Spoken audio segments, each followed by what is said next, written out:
guys, welcome back to Remove Before Race. And I'm absolutely beaming at the moment. Thanks to you, our loyal followers, following us, supporting us. We've finally been recognized and we're on our first international press drive.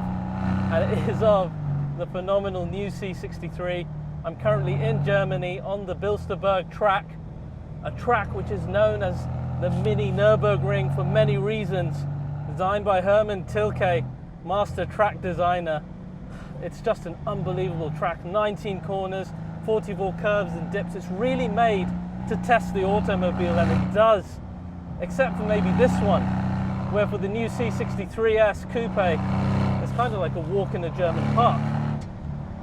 Now, I'd driven the pre-facelift back-to-back with the Black Series at Silverstone, and I found that the facelift almost eclipsed the Black Series in every measurable area.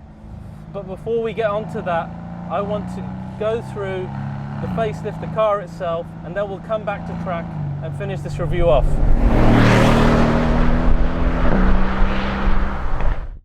So the design of the modern C63, and when I say modern, I'm talking about the W205, and that is the V8 bi-turbo version. And I want to talk not just about the facelift, I want to talk about the pre-facelift as well, just in terms of the body form, because it's so important to this particular car, and it's why I really love it in terms of its aesthetics compared to the old car as well. Because you do see a lot of people saying, oh, the old car looked more aggressive. I don't agree at all if you see it in person. And the main reason is this car gets a unique body, which the old car didn't compared to its normal Mercedes version.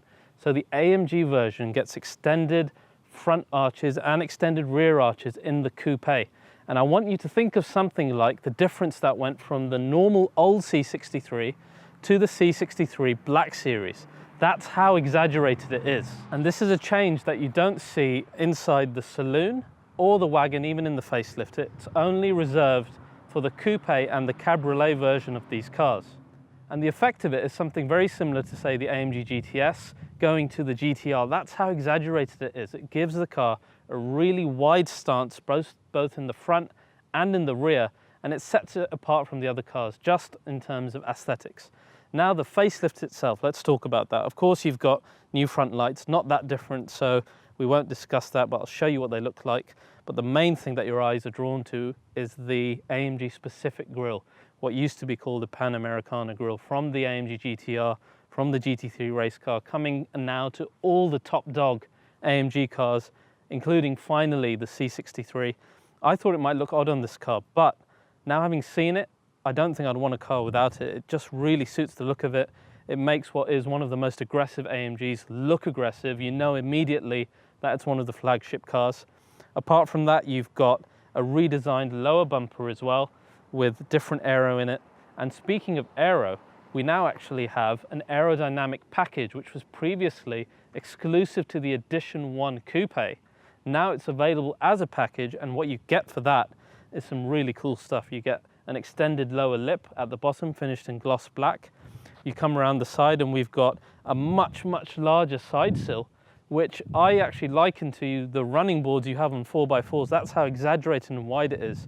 You won't see it from that angle, but if you ever look at the car from the side, or the shot I'll show you now, you can really see how exaggerated it is, and it widens the car from the side. Then on the rear, you've got these rear flicks from the aero pack as well on the back of the bumper, again widening it, and you've got a massive rear diffuser as well, which sets it apart, and a unique spoiler, which almost looks devil horned in its shape. The other thing about the side, although not much has changed in terms of design, what the 205 again benefits from is a staggered wheel setup, especially the coupe. You've got 19s on the front, 20s on the rear, noisy cars going around the Bilster Berg. And that is, again, it's like the GTS, it's like the GTR, and the saloon and the wagon don't benefit from that, and it gives the coupe and cab their own unique stance, which is a lot sportier than the others. So this rear is one of my favorite rears, just generally of any car, and the reason for that is, again, that width that we were talking about, compared to when you see a normal C Coupe, and then when you see this, the AMG version, it just looks phenomenal on the road, especially with the aero package. But there are some differences in the facelift. The bottom diffuser has been redesigned, so you can see a different type of design, a bit more exaggerated compared to, say, the previous car. But the other really cool thing is the new pipes. They're much bigger than 90 millimeters. They're kind of squarer, fatter, a bit more reminiscent of something like the shape on the GTS in terms of just the size of them. If you look at the size, they're massive. And yes, behind them you've got the original pipes, but those of you who complain about that, you must understand, this is one of the best sounding cars in the world, and the reason for that is the way that the pipes and the exhaust structure have been made, including the smaller pipes inside, give it louder sound. And all of this has been done by sound engineers as well. And the other benefit, this car has been driven a lot today, and the pipes at the back are absolutely spotless, not because we've cleaned them, but because all the gunk stays inside. So it's good design in terms of that as well. But what I really want to show you about the facelift is not outside, as great as it looks. It's actually inside the car, where there's stuff that you just cannot live without. So inside the new coupe, now I'm partly glad that we got this particular interior, because this is the new one to come into the facelift. It's black Nappa leather, black Dynamica and yellow Nappa leather, and it's actually quite reminiscent of the previous edition one, but it gives you a lot of the GTR and the current sort of AMG theme, which is more black and yellow for performance rather than the black and red stuff we had before. That's just a minor detail. What's really important in the facelift is what hits you as soon as you sit in the driver's seat, and that is the new driver zone. You've also got a brand new steering wheel, which is actually, this is a really interesting steering wheel, because yes, the shape is from what you get in the new S63, the GT63 four-door, etc. But this is the first production car to have these special little control functions here. Now what these are the dynamic select buttons, so the gear select options that you would normally have over here. So comfort, sport, sport plus, race, etc. all controlled from this knob. But it's not only that, you've also got a second shortcut on this side where you can set exhaust, suspension and all those other drive functions here. And this was first actually seen on the AMG Project 1. So you've got a weird thing here where yes, it's from a parts bin of Mercedes, but it's from the parts bin of a hypercar coming into this, a C63 Coupe. How awesome is that, that you get a part of the AMG Project 1 in a car like this? It's such a special little thing. I've spoken before about how in Audis it's great to have the start-up button, same with the Giulia Quadrifoglio. So this gives the car immediately, it feels more special. So let's fire it up in terms of the system, and immediately you see the brand new driver zone, which is all digital, and it's encased within the speedo. And I actually prefer that to having the straight screens, because there's something nice about having an analog look to the speedometer, much like Audi do their driver zones. I think that's the right way to do it. I think a long screen, it's not as racy, and I suspect that the C classes and the GTs will keep that because it's a lot more sports car like. But this is of course a great new feature. You've got 3 different designs, which I will show you now. So you've got classic, which is what you would expect the usual Mercedes-Benz design to be, sport, which you see in most cars, but the AMGs get a special one called Super Sport, and you'll see this carried across in the GT63 as well. And it's a really nice looking screen. It's got an optic in the middle, which is your rev counter. It's got the speed, and then you can set anything you want on both sides of the screens, and I'll show you some of those options now. But it looks really good, and I didn't think it would have such a big effect to have this as digital, but when you see it running and you see all the animations changing, it looks absolutely awesome. And that's when you really begin to appreciate what true digital displays can do when manufacturers make use of the fact that they're digital. So it's not just good enough having a digital screen with speedos on there.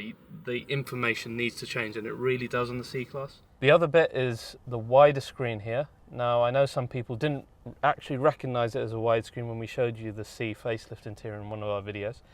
It is wider and it is a bit shorter, so it sort of sits within the interior, a bit better. And the actual UI itself is completely different to the pre-facelift. What I need you to think is more like the new A-Class. This hasn't got MBUX yet. I'm hoping that it's something that can be rolled out, because the system, it looks and feels very similar to what you see in MBUX. It's got all the Mercedes Me options, it's got the apps, it's got in-car office. There's a lot in here that is very similar to MBUX. The other part is you actually get AMG track pace now in this car for the first time in a normal C63. So what that means is we can set this up for the Bilster Berg here. You can get lap times, you can save that into your driving profile, you can do 0 to 60. It warns you that's for track use only. And there's all sorts of options then that is specifically tailored for someone who actually wants to track this car. And as you'll see later, this is the type of car that you really do want to track as well. The other great thing that the C-Class was sorely missing, especially if you sat in an A or an E, is having ambient lighting options beyond the 3 old colours of white, blue and orange we had before.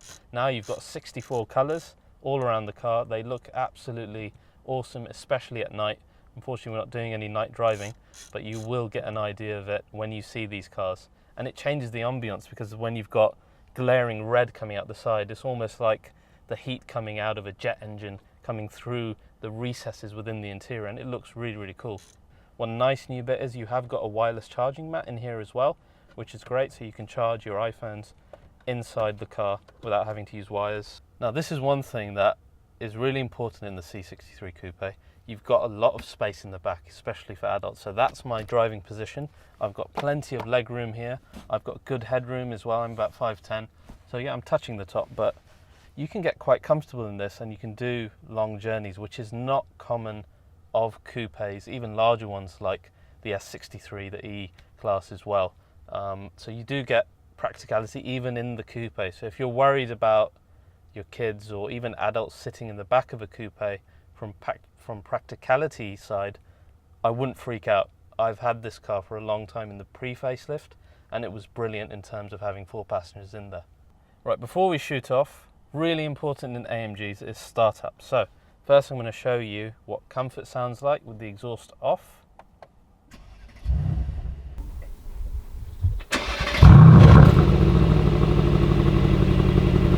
That's comfort with the flaps closed. And even that gave you a pure sort of AMG sound. Now, if we go into Sport Plus with the flaps open, I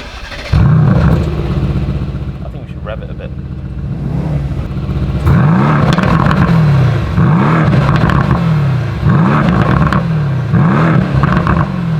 That's not like the pre-facelift, you know. That's different. It's a bit GT, it's a bit E63. It's still very reminiscent of C-Class, don't get me wrong. Oh, this is going to be interesting on the drive. Wonder what comfort sounds like.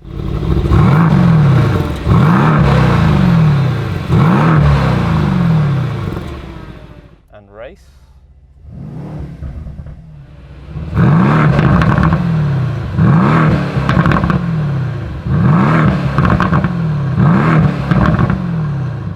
Right, that's got me really excited. I can't wait to see what this sounds like on the go. So let's stop wasting time. Let's see what this facelift C63S is like.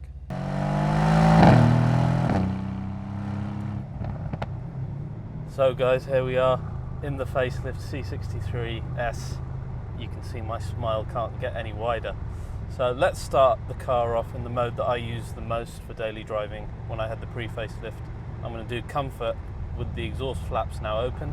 It's awesome, it's so awesome having this here to control your drive, your exhaust, your suspension, ESP, everything right here on the steering wheel. And this is, I'm happy to announce, standard across all the S models for the C63S, so every car will get this on the steering wheel. And part of the reason for that is you've now got the 9-stage traction control from the AMG GTR in this car. So when you turn the ESP off, on here on the dynamic select button where you normally see Comfort, Sport, Sport Plus, etc., you get the 9-stage traction control option. And I saw this the first time on the AMG Project 1. And this is a great use of bringing digital and analog together. You've got these buttons and these click wheels here that feel amazing to the touch, but you've got digital information inside that changes depending on what you're doing. And this is a great use of technology. So let's start with the engine. The engine hasn't changed. It's the same brilliant 4-litre V8 bi-turbo by AMG, still pushing out 510 brake horsepower, 700 Newton meters of torque. But it feels different in this car. And part of the reason is it's the suspension changes that AMG have brought to this facelift that helped the car put down more power, but we'll discover that when we go back on the track in a little bit more detail. But because of that, the car is able to plant down a lot more, and it gives me a bit more of the feeling like I had in the 4MATIC E63S. So it's a really satisfying feel when you put the power down. And with this car, it does feel like the previous 6.2 litre naturally aspirated engine. The power curve you have, I've talked about this in all my videos, very similar to a natural car, and that's why it just works incredibly well when it comes to delivering power in a very smooth way. You don't get the jerkiness of a bi-turbo engine. All you get is power exactly when you need it, thanks to the turbos being nestled within the cylinder banks. But as you're probably hearing, the sound of this thing is incredible. Now, I was really worried because I heard about this new fuel particle filter that's coming into all exhausts as part of EU law. But this car, although it's meant to be quieter according to AMG, I'm just in comfort with the flaps open and it sounds absolutely incredible. I'm sure you guys agree. But the sound profile seems to have changed a bit to my ears, and it just sounds incredible. That's comfort mode. To me, it's got a hint, more than a hint, in the build-up of the revs, like the E63 rumble, which I found to be the most satisfying in the AMG bunch as far as a rumble goes. But it's also undeniably a C63 type sound. It's very aggressive, loudest thing next to the GTR easily. It eclipses the GTC Roadster as well. It eclipses the S63. Now, if I switch the car up into Sport Plus, listen to it. The pops and bangs. And the graphics I'm getting in front just look phenomenal.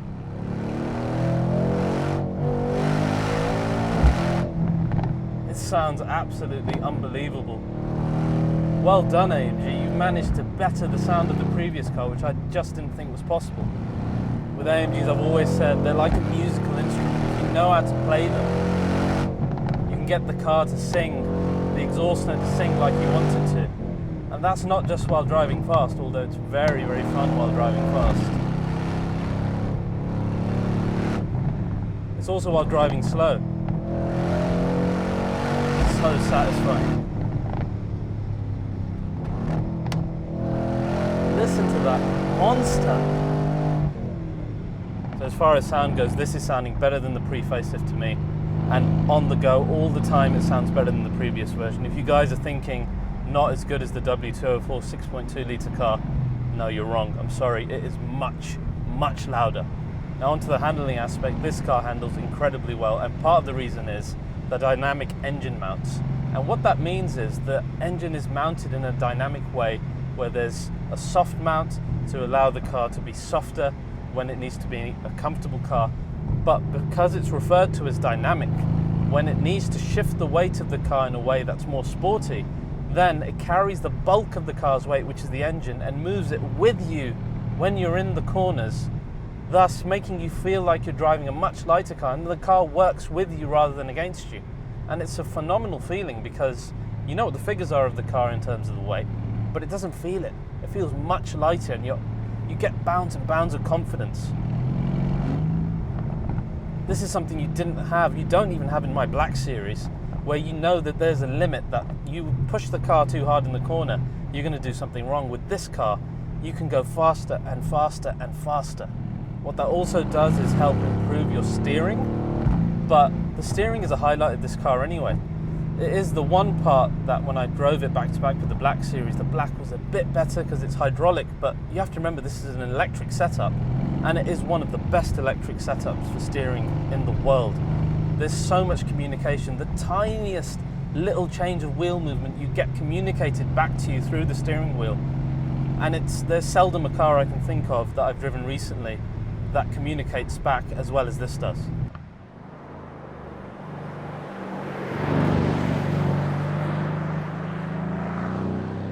So one other thing they've added is something called AMG Dynamics, and it comes within the individual selection, but it's not something that you really notice. It's something that sits in the background. and you have 4 different options. There's basic, advanced, pro and master, and these sit in the background in terms of controlling the car's dynamics to be either more safe and more comfortable or a bit more leery. But this is something that you experience a lot more on the track. When you're road driving, it sits in the background, but it's another bit of adjustability that you didn't have previously in the car that's now been added to the individual mode that you can configure to your liking. Now I think we should do a little launch. Lots of wheel spin. Oh my god, that's quick.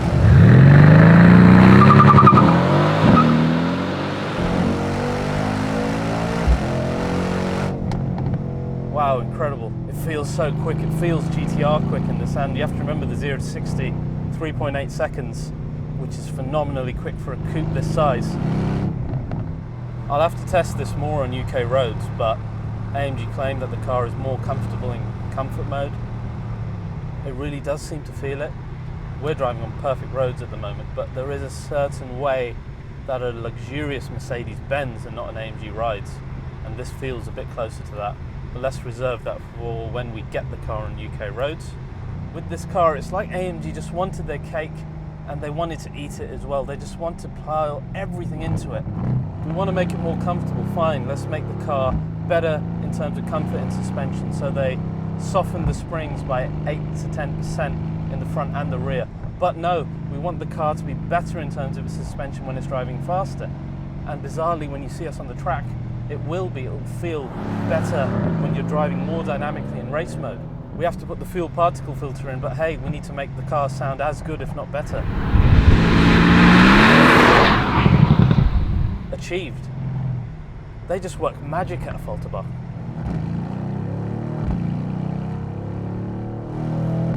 The other great thing is, if you're used to, say, an M4, where the car is very tail happy, or even the previous C63, this car isn't like that when everything is on. It's very stable, it's very safe. It's also great having this updated system because C-Class felt so far behind. UI was different compared to my old Black Series from 2012, but generally the functions were the same. Now this is on the next level. It's so much closer to the futuristic A-Class. The driver zone, this particular switch here, the way it clicks is so satisfying, changing the mode, and it's so safe because other C63 owners will sympathize with me when you had to find the dynamic select switch down here, or even in the old car, you had the little turn wheel at the bottom. It's not great to take your eyes off what you're doing to try and change your modes, and God forbid you had to change suspension, which was hidden behind the touchpad. Now all of that is here. I can change suspension to comfort straight away, back into Sport Plus. The exhaust is here as well, but why would you ever want to turn that off? And then, of course, you've got the dynamic select and, as I said, the 9-stage traction. So this has been a godsend. Really loving the driver zone as well. That, if you sit in a pre-facelift, it's going to feel like a big downgrade. Special mention must be made to these performance seats. They're really, really comfortable. I get a lot of messages on Instagram of people asking me, should I get them? Worried they aren't going to be that comfortable. They are really comfortable. Long journeys, no problem. They holster you well. I have in the past had back issues, and these seats are perfect. As long as you keep the lumbar off and don't have something protruding into your back, really comfortable. And the other thing is, with this particular car, you can now actually get air scarf, you can get seat ventilation in terms of the performance seats, which you couldn't have before. So the technology is improving with these performance seats as well. I just can't get my head around that I'm driving a C63S at the moment, because it feels even more of the car that the pre-facelift was, which I didn't think was possible, because that car was so close to the GT in terms of the way that the car handled and the sound and just its demeanor on the road, even in normal driving. This does it even better, and it just seemed to come up a level, even though the changes haven't been massive. I mean, the engine is unchanged. The C63 Coupe is now really closing the gap between the C63 series and the GT series. But I think I need to go on track and show you further why this car is just so good. So now back on track. You get the C63 Coupe on track, it's like an animal. It's now allowed to stretch its legs, and that's a great feeling for what is basically a road-going sports car, and it's something that you'd usually liken more to something like the GTR, that when it comes on track it comes alive, but it really is the case with the C63 Coupe as well. Now I've got the car in Sport Plus at the moment. We're going to chuck it into race mode because that is probably the best on track. First mention to the 9-speed gearbox. The 7-speed was really good as well, to be fair, and this just brings the game forward. It's supremely good in comfort as we were driving on normal roads, but on the track it's just exactly what you want it to. Really good gearbox.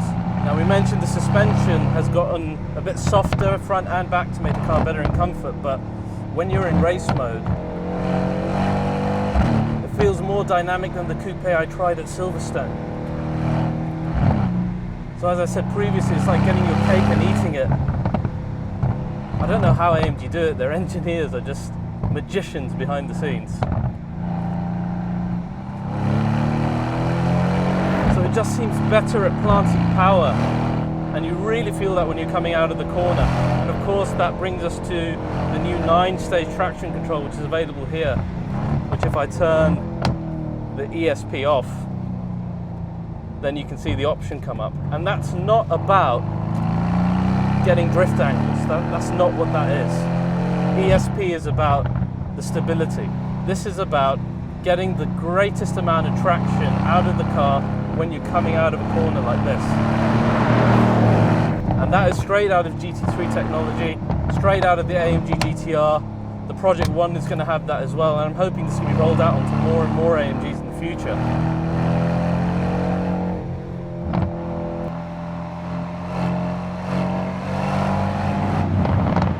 This is the one AMG that I could come out of that GTR and not feel shortchanged, be it for road driving. Yes, on the track the GTR is going to be so much better, but there's no other road-going AMG that's been converted from a Mercedes-Benz into an AMG that's got this practicality that can do what this car does. I'm sure I might eat my words in a month or so, but I'm sure the GT63 won't be able to have this level of dynamism as well. This car is the quintessential AMG, and that is perhaps a little bit unheard of, because you'd think I'd say the GT is, but you must remember the first AMG, like the Red Soul, the Red Pig, the S-Class that won the championship, it was just converted from a Mercedes, and there's something wonderful about a Mercedes that's been deconstructed and injected with dragon's blood out of Falterbach and turned into a complete monster. I think that is the real formula for a true AMG, and the C63 being AMG's bestseller really, it just personifies that original ethos. Indeed, all the cars that we still pine after in AMG's classic history have all been of that ilk as well, and indeed of this size and shape of car, like the original Hammer. It handles gorgeously. The sound is a symphony that even the AMG GTR would be proud of.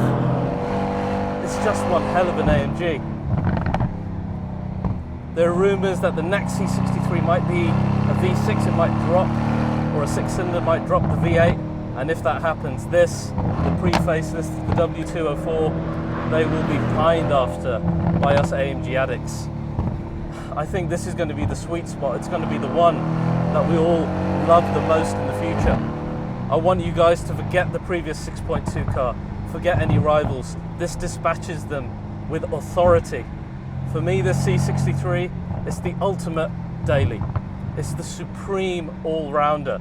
And at the price point it sits at, there is really nothing that can match this car for the pure eventfulness that you get out of driving it on the road and on track. And as we finish, I would say that this is the purest expression of what an AMG can be, and that's why it is the best-selling car. So guys, thank you so much for watching. This has been an absolute blast and an honor. I hope I've done you guys proud as well. So stay tuned to Remove Before Race. Please do like and subscribe, and we'll see you again soon.